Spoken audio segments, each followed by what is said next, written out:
definirse porque es un indefinido por naturaleza. Y el personaje que interpreta Ana Fernández, Bárbara, a su vez también está inspirado en distintas personas que hemos conocido, gente que se movía en un ambiente de frivolidad y de apariencia, gente con una cáscara muy elaborada, muy trabajada, muy brillante, y con un interior tormentoso, no resuelto, pero que sufrían principalmente por todo lo que le afectaba la apariencia, que era la manera, digamos, más sencilla de obnubilar lo que nos pasa adentro y tener que enfocar, tener que tener la valentía de enfocar los problemas serios, auténticos, ¿no? Los cuestionamientos. En el caso del cantante ruso Piotr Dushenko, en realidad el personaje en los primeros guiones era un inglés de nombre John Thompson Ware, que de hecho no era inglés, era canadiense, era de Vancouver, pero era vecino mío en unos años en que yo viví en Londres, hace ya bastantes años, y éramos vecinos de barrio y vecinos de perros. Teníamos cada uno un perro y coincidíamos por la mañana en los parques del vecindario. Y este hombre era un vagabundo, un hombre pobre, muy desaliñado, pero que conservaba una cierta prestancia de unos residuos de épocas más gloriosas, dentro de su vestir tan zarrapastroso, conservaba un mínimo toque de distinción. Y así, comentando mientras los perros jugaban, bueno, él me contó un poco su vida. Resultó que era un barítono que había cantado en diversos entornos más o menos prestigiosos. Nunca llegó a ser un Chaliapin o un Pavarotti, obviamente, pero sí, un cantante que mezcló el canto de charme con arias operísticas y que había trabajado principalmente en las Antillas inglesas, en Centroamérica, en los años 40, cantando pues o en un casino, o en un barco, o en fiestas. Y a partir de los años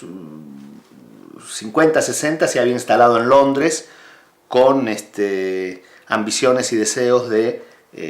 cantar, de proseguir su carrera lírica, pero no tuvo suerte, creo que grabó un disco o dos, pero un disco grabó. Y como digo, yo conocía a ese John Thompson Ware. Era un tipo muy simpático, muy querible, gran conversador, muy excéntrico. Y después yo hice un viaje, yo estuve de viaje, estuve como 4 o 5 semanas fuera, y cuando regresé el hombre había empeorado muchísimo su salud, estaba como con una hemiplegia y caminaba descalzo y se orinaba, era en un Londres embarrado y gris, una cosa espantosa. Entonces, bueno, me ocupé un poco de él, conseguí que finalmente aceptara ir al hospital porque no quería saber nada de los médicos ni nada. Bueno, estuvo en casa un par de días, pero su salud se deterioró mucho, fue al hospital y se murió, tenía un tumor en el cerebro, murió con, no creo que tuviera 65 años o más. Y como digo, en las primeras versiones de Vidas Pequeñas, el personaje se llamaba John Thompson Ware, pero después, a medida que fuimos escribiendo y que fuimos desarrollando más las historias,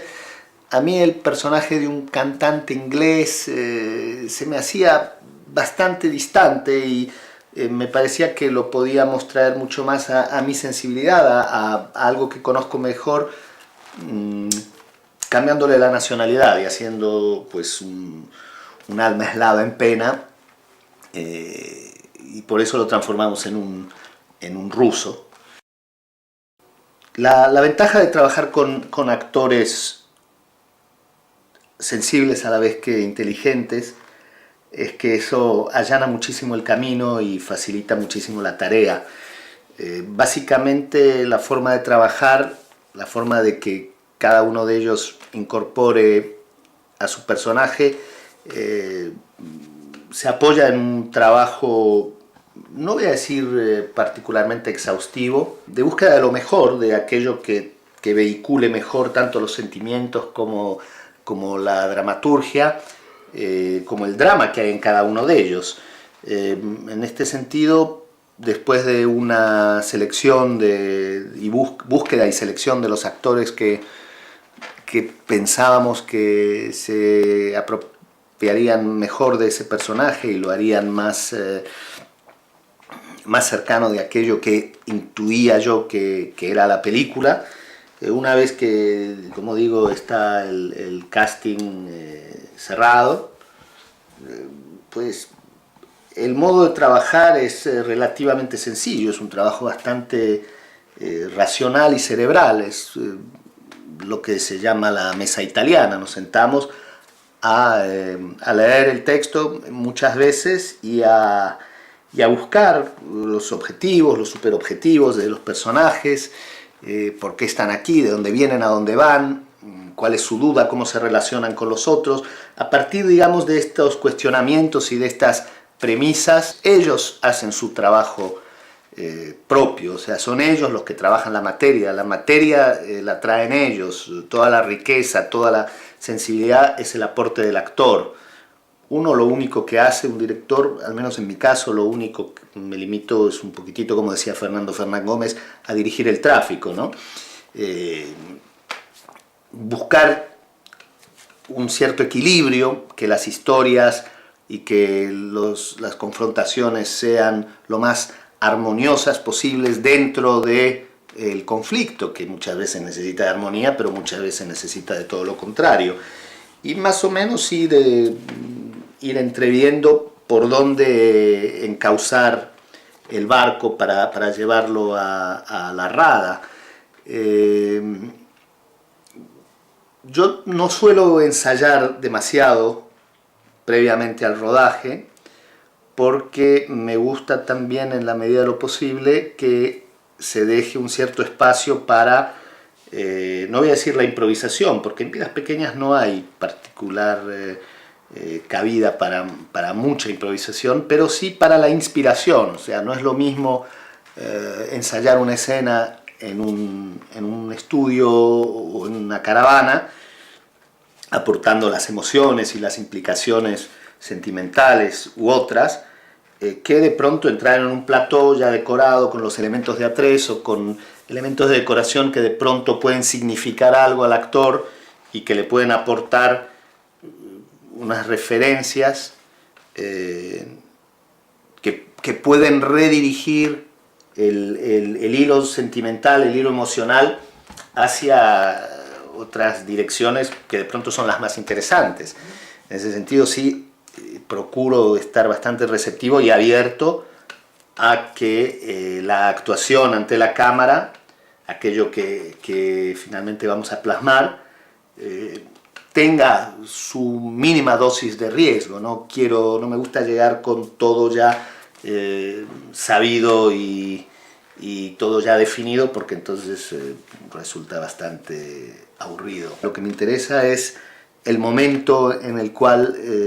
la cámara está rodando y la película se va plasmando, y ahí siempre tiene que haber un halo de misterio, una gran dosis de riesgo, y eso es, digamos, la adrenalina de este oficio. Trabajamos con materias muy sutiles, son materiales muy sensibles, muy inefables, son cosas difíciles, impalpables en realidad, pero creo que ahí lo que prima es el instinto. Entonces uno termina haciéndole caso al instinto, a veces acierta, otras no.